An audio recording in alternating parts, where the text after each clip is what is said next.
Bonjour, donc cette vidéo va traiter des fonctions avancées d'EditGPX, le logiciel de tracé intégré à VisuGPX. Donc je vais directement me rendre sur EditGPX et puis je vais commencer tranquillement à tracer un itinéraire. Donc je vais me mettre par défaut sous fond de carte IGN et puis je vais donc me mettre en mode routage en sélectionnant le routage associé aux cartes IGN, c'est-à-dire IGN route, et je vais sélectionner le mode marche puisque ça va être de la rando pédestre. Et donc je vais me centrer vers Champs-Rousse, et donc l'objectif pour moi là sera de tracer la traversée de Beldon. Donc je clique simplement sur mon point de départ, je vais aller chercher le point d'arrivée par ici, pont de la Bêta au parking, voilà, et je vais tranquillement laisser se tracer l'itinéraire. Donc on voit que 22 km, 1700 mètres de dénivelé ont été tracés en quelques secondes par le routeur. Alors c'est un premier jet, et puis maintenant je vais essayer de regarder dans le détail où il me fait passer et puis apporter quelques corrections. Alors dans un premier temps, je vais ouvrir la trace en cliquant en bas à gauche sur le panel de gestion de trace. Je vais l'appeler traversée de Beldon, voilà, et je vais modifier son style. Alors vous avez remarqué que je suis sur téléphone portable, et donc en augmentant un petit peu l'épaisseur, ça va me permettre de manipuler plus facilement les entités en cliquant dessus. Et puis je vais aussi appliquer un style pointillé qui va me permettre d'afficher les chemins sous la trace pour pas qu'ils soient entièrement masqués. Voilà, et donc maintenant je vais zoomer un petit peu puis regarder par où il me fait passer. Alors, il part de recoin. Alors ici, déjà, première constatation, on voit que je quitte le GR 738 pour passer sur un sentier qui semble visiblement plus petit. Alors, ce que je vais faire tout de suite, c'est que je vais aller ouvrir le fond de carte de chaleur, donc qui est représenté par HMAP, et je vais sélectionner rando pédestre. Donc ce fond de carte de chaleur me permet de voir un petit peu la fréquentation de l'itinéraire. Donc l'itinéraire par lequel il me fait passer, vous pouvez voir, c'est un itinéraire donc rouge. Euh, donc il est quand même emprunté, mais pas énormément. Bon, ça va, il est emprunté, donc on va s'en accommoder. Alors je vais poursuivre un petit peu mon itinéraire. Donc ensuite, il me fait passer par les lacs Robert. Alors il me fait passer plutôt au nord des lacs Robert. Alors moi, je voudrais plutôt passer au sud. Donc je vais apporter ici ma première modification d'itinéraire. Donc en mode routage, c'est très facile. Il suffit de cliquer sur votre trace avant et après la bifurcation et au milieu pour créer donc chaque fois des points, des nœuds, et du coup on va pouvoir déplacer le nœud ici et l'itinéraire va être bloqué par les deux nœuds avant et après. Donc je le déplace simplement sur ma nouvelle position et je lâche, et voilà, mon itinéraire a été modifié. Alors je vais continuer, je poursuis, impeccable. Donc il me fait passer par le refuge de l'APRA, ça semble tout correct. Alors après le refuge de l'APRA, là l'itinéraire me fait descendre par le lac du Crozet. Alors moi j'aurais plutôt préféré monter par les lacs des Doménons. Donc ce que je vais faire, c'est que je vais faire comme tout à l'heure. Je vais créer un nœud au niveau du refuge de l'APRA. Alors mon itinéraire normalement devrait rejoindre vers le refuge Jean Collet. Donc je vais créer un nœud au refuge Jean Collet. Je vais créer un nœud au milieu, col de la Citre par exemple, et je vais essayer de déplacer mon itinéraire jusqu'à Frédane. Ah, alors visiblement, là, IGN me fait faire un aller-retour jusqu'au col de Frédane. Alors je peux essayer de le déplacer.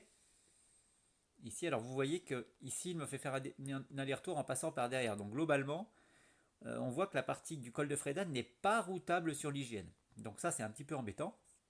Et puis je vois qu'effectivement, alors même s'il y a un sentier là, il semble pas routable. Donc ce que je vais faire, c'est que je vais changer de fond de carte. Je vais me mettre sous les fonds de carte Open Topo, qui sont très précis aussi. Et donc je vais me mettre avec le routeur associé Open Route. Et donc Open Route, je vais choisir le mode randonnée.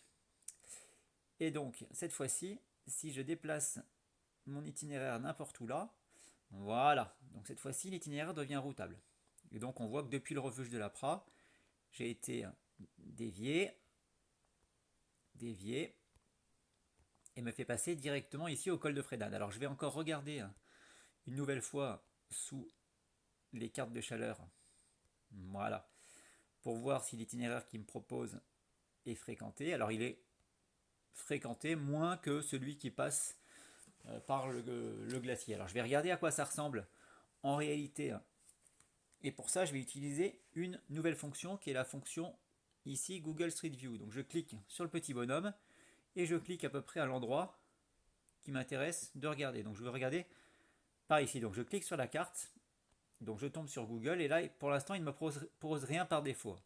Donc ce que je vais faire, c'est que je vais afficher les différents calques Google et je vais activer le calque Street View. Et là je vois apparaître toutes les Street View qui sont possibles, en particulier les photos. Donc si je clique sur le petit point bleu, ici ça va me donner, voilà, c'est une photo de l'itinéraire à l'endroit du point bleu.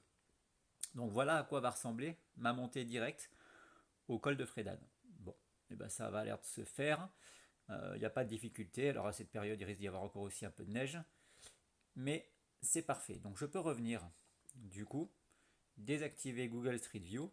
Donc vous avez vu que j'ai pu accéder directement à des photos de l'itinéraire en passant par Visu. Alors je vais poursuivre mon itinéraire. Le lac Blanc, alors voilà, ici, oula. Donc là, par défaut, le routeur me fait passer par un itinéraire qui est vraiment très très très peu fréquenté. Alors ce que je vais faire, c'est que je vais plutôt passer par le bas. Donc je vais simplement déplacer le point qui était ici sur le refuge Jean Collet et puis je vais l'obliger à passer par le bas. Voilà, c'est tout simple.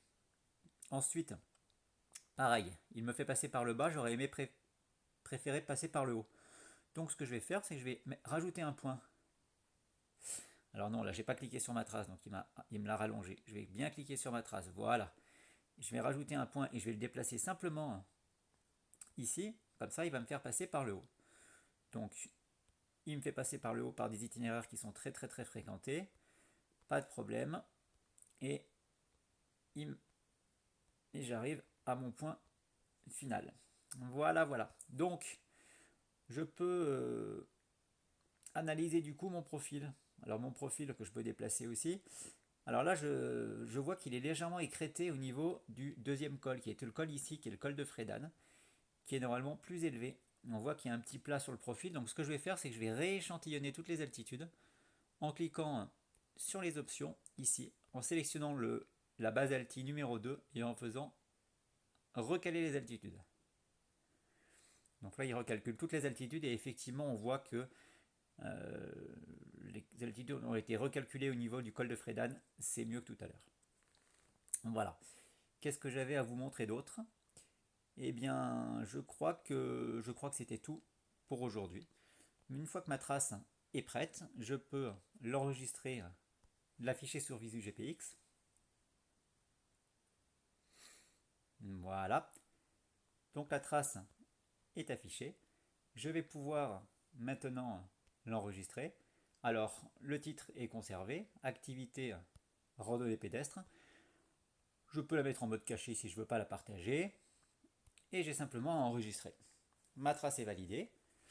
Je peux maintenant la rendre disponible hors connexion. Par exemple, sous plan IGN, c'est très bien. Alors on voit que la trace doit faire une 25 km. Donc il va falloir quelques secondes pour la mettre en cache. 464 tuiles. Exactement. Voilà.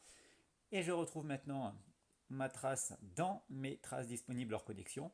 Traversée de Beldon. Je peux cliquer dessus. Et c'est parti. Allez, je vous souhaite de bonnes traces.